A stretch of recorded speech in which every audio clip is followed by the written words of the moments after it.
A subsidy to domestic producers is just a grant. It's just giving money to these domestic producers to produce. So if you give money to domestic producers, then what's it going to do? It's going to lower the cost of production for these domestic producers. And how do we show that? How would we show that on the diagram? We would show that just literally by the supply curve shifting outwards, just shifting towards the right, therefore showing a lower cost due to the lower cost of production for domestic producers. Now, with the supply curve shifting outwards from S to S plus subsidy, what else does this cause? This means because the cost of production for domestic producers is lower, it means they can now charge a lower price.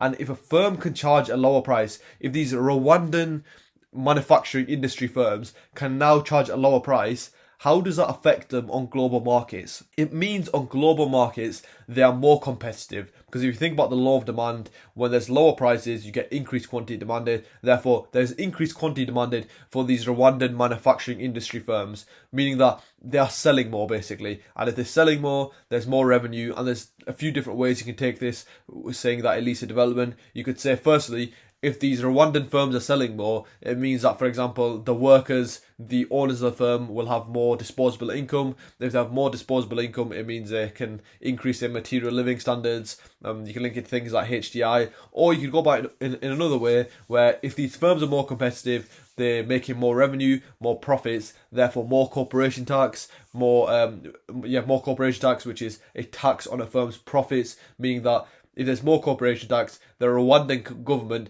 can use this corporation tax revenue to spend onto development, for example, investing into, I don't know, roads, whatever you want to say, but yeah, they can use those funds from the corporation tax to spend onto development.